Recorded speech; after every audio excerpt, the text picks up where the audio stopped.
आप सभी का स्वागत है मेरे चैनल ट्यूशन टीचर में। मैं प्रीति अग्रवाल आज आपको सिखाऊंगी lesson natural resources air water and land. ठीक है, तो लेसन के नाम से आपको इतना तो पता ही चल गया कि नेचुरल रिसोर्सेज क्या है, एयर वाटर एंड लैंड, और इन तीनों के बारे में ही हमें अच्छे से जानकारी लेनी है। तो हमेशा की तरह मैं पहले इसे रीड करती हूँ, फिर मैं आपको इसे एक्सप्लेन करती हूँ। ठीक है, observe the picture alongside and answer the questions. Where do we see the birds. अब देखो बर्ड्स आपको कहाँ दिखाई दे रही हैं, फ्लाई हो रही हैं। ठीक है, ये छोटी छोटी सी जो बर्ड्स हो रही हैं। Where is the cow grazing, है ना, वो फील्ड में काउ खा रही है। Then locate the trees, trees कहाँ दिख रहे हैं आपको, यहाँ साइड में ही दिख रहे हैं, ये रिवर जो जा रहा है उसके साइड में। Where does the river come from. अब देखो रिवर कहाँ से आ रहा है, ऊपर जो माउंटेन दिख रहा है वहां से रिवर्स आ रहा है। ठीक है, what is where is the aeroplane, aeroplane कहाँ दिख रहा है, स्काई में दिख रहा है।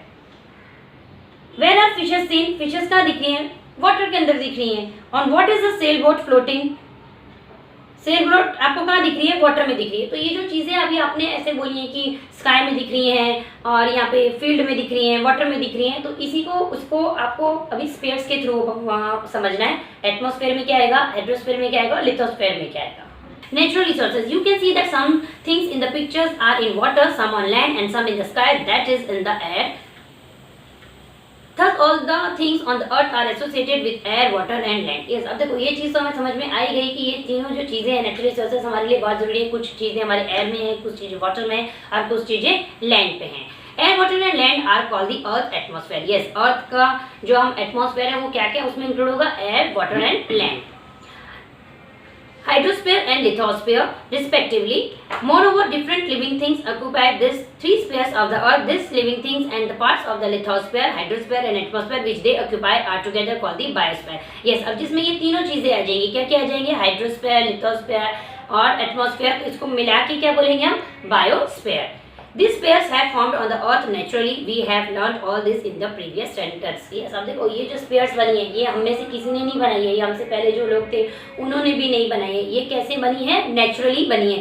The atmosphere is the layer of air that surrounds the earth. The surface of the earth comprises water and land. That is why the hydrosphere and lithosphere. Of this, the hydrosphere occupies a much larger part than the lithosphere. अब देखो hydrosphere क्या है, lithosphere से ज्यादा अर्थ के इसमें cover करता है। और उसको समझने के लिए सबसे बेस्ट क्या है, देखो आपके नीचे है ना राइट साइड में स्क्रीन पे भी आपको दिख रहा होगा ब्लू वाला पार्ट जो सर्कल किया है। वाटर कितना है अर्थ में, 71%, और लैंड जो उन्होंने ब्राउन कलर किया है वो कितना है, 29%। ठीक है, अगर इसमें सिर्फ वाटर 71% दिखाएं और लैंड छोड़ दें तो आप कैसे बताएंगे आंसर क्या आएगा। तो 100 को 71 में से माइनस करेंगे, क्योंकि परसेंट हमेशा हम 100 में से निकालते हैं, और अगर 29 दिया तो 100 में से 29% माइनस करेंगे तब आपको वाटर का मिल जाएगा। Figure 1.2 shows the proportion of land and water on the earth surface. ठीक है, ये चीज आपको समझनी है। We also look upon this natural components in solid, liquid and gaseous form as resources. अब ये देखो ये तो सिंपल है, जो एयर आएगी वो किस में आएगी, गैसियस स्टेट में आएगी, वाटर जो है वो लिक्विड स्टेट में आएगा, और लैंड जो है वो सॉलिड स्टेट में आएगा। In other words, we use them to fulfill our requirement. Let us now study all these three components in detail. Yes, अब ये जो चीजें हमें पढ़नी है, हमें पढ़ के करना क्या है ना।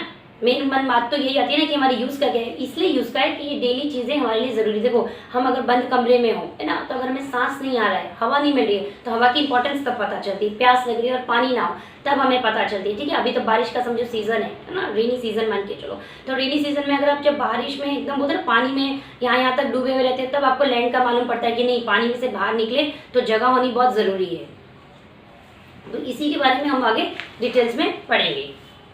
तो अभी पहले मैं एयर का इसमें पढ़ती हूँ।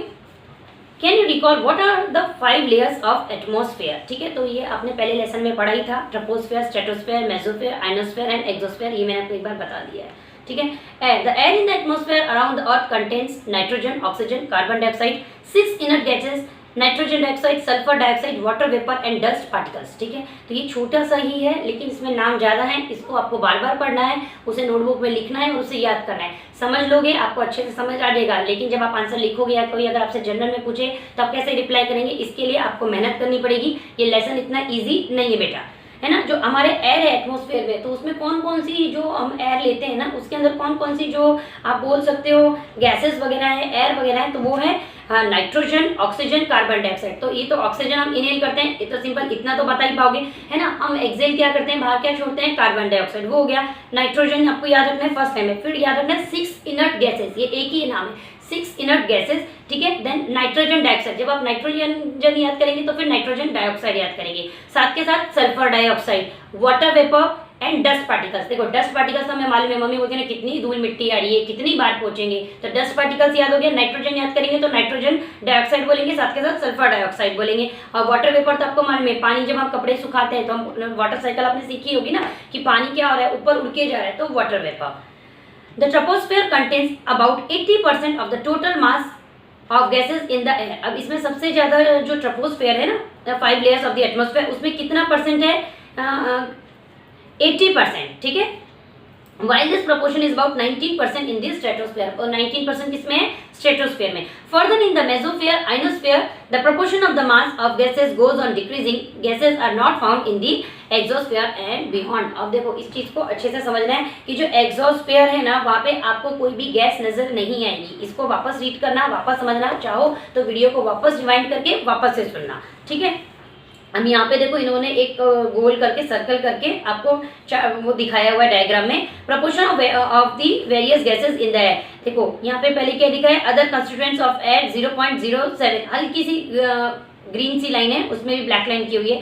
Carbon dioxide 0.03%, argon 0.9%, oxygen 21%, nitrogen 78%, ठीक है। You can see that air is a mixture of several gases and is the chief constituents of earth atmosphere. Yes, earth के एटमॉस्फेयर में सबसे इंपॉर्टेंट है हवा। हम बोलते हैं ना हवा पानी अच्छा होना चाहिए, ठीक है, तो इसलिए हवा बहुत जरूरी है। तो हवा में ज्यादातर आप जो बोलोगे ना, एक सिर्फ हवा ही नहीं होती, उसके अंदर बहुत सारी गैसेज होती है। इसलिए हम बोलते हैं ना कि गांव की जो हवा है वो शुद्ध हवा है, क्योंकि उधर डस्ट पार्टिकल्स वगैरह नहीं है, क्योंकि उधर उतनी व्हीकल्स नहीं चलती हैं, इसीलिए। Besides this gases, air also contains water vapor and dust particles. ये लाइन को उन्होंने रिपीट कर दिया है, ये अपने पहले भी पढ़ लिया कि उसमें वाटर वेपर भी होते हैं और डस्ट पार्टिकल्स भी होते हैं।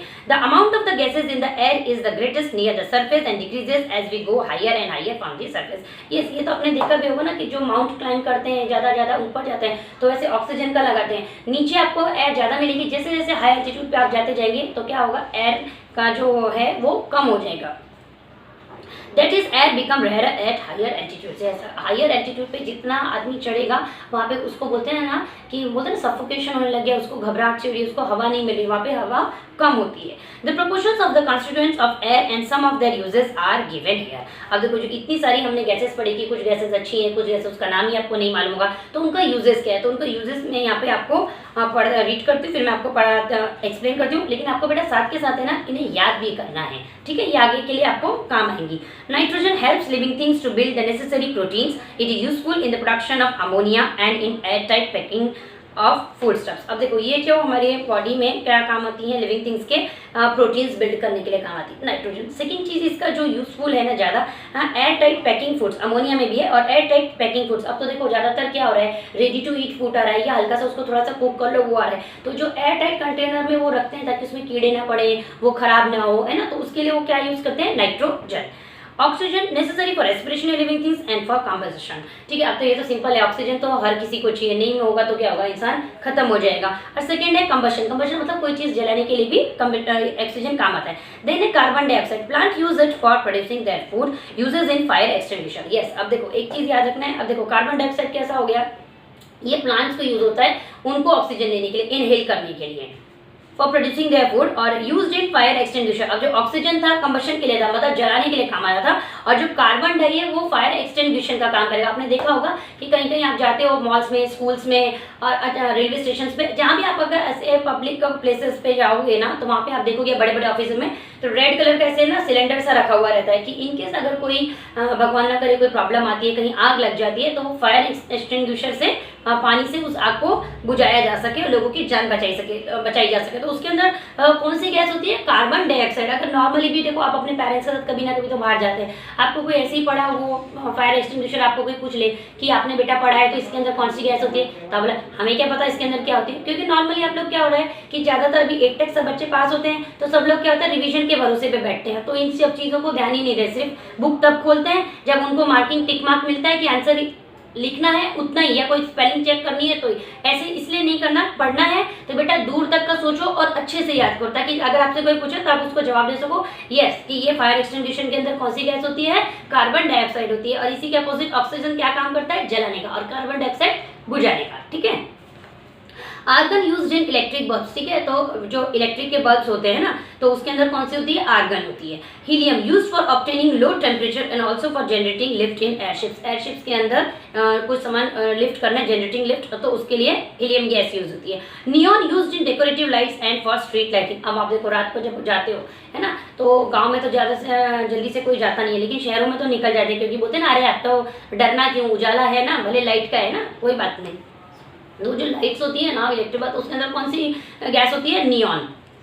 फिर है krypton, used in fluorescent tubes, है ना, जो ट्यूब आती है, अभी तो लोगों के पास दूसरी ट्यूब्स होगी, छोटी छोटी होगी, पहले आपने देखा होगा लंबी ट्यूब्स आती थी, तो है ना, उसके अंदर कौन सी थी, fluorescent tubes.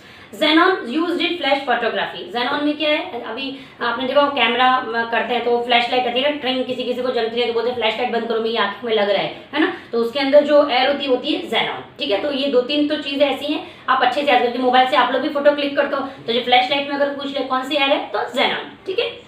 Always remember, the living world on the earth is sustained due to the balance between various gases and other constituents of air. Yes, देखो अभी जो वर्ल्ड है हमारा लिविंग वर्ल्ड, ठीक है ना, इसको एक बैलेंस चल रहा है, ठीक है ना, ठीक है, कभी कभी बोलते हैं ना आंधी आ जाती है, तूफान आ जाता है, कुछ ना कुछ मुसीबतें आ जाती हैं, लेकिन तो भी हमारा वर्ल्ड जो है सीरीज वाइज चल रहा है, ठीक है। तो रीजन क्या है कि उसको बैलेंस किया गया हुआ है, ठीक है, कंस्टिट्यूएंट्स ऑफ एयर और उसके gases. The atmosphere is very important filter, it allows the light and the heat of the sun to reach the earth which is necessary for life. Yes, अब देखो सन से हमें क्या क्या मिल रहा है, एक तो उजाला मिलता है कि हाँ सुबह हो गई, जैसे मैंने बोला स्ट्रीट लाइट के लिए लाइट है जैसे लोग बोलते हैं, और एक हीट, बॉडी को हीट लगनी भी बहुत ज़्यादा ज़रूरी है। But it prevents the harmful elements from reaching the earth. It is in the atmosphere that fog, cloud, snow and rain are produced. देखो ये एटमॉस्फेयर की वजह से ही है, जिसकी वजह से फॉग बोलते हैं ना, कि उसको हिंदी में आप बोलेंगे धुंध, धुंध, ठीक है, क्लाउड्स, स्नो एंड रेन, उसकी वजह से प्रोड्यूस होते हैं। तो ये लेसन काफ़ी बड़ा है, तो एयर का अभी आगे मैं सेकेंड वीडियो में बनाती हूँ, लेक्चर 2 उसमें बनाती हूँ। अगर ये वीडियो अच्छा लगा तो वीडियो को लाइक करिएगा, शेयर करिएगा और चैनल को सब्सक्राइब करिएगा। और इसमें जो थोड़ा सा हार्ड है उसको 1-2 बार बेटा पढ़ेंगे तो अच्छे से याद हो जाएगा, फिर आगे के जो लेसन है ना वो आपको हार्ड नहीं लगेंगे।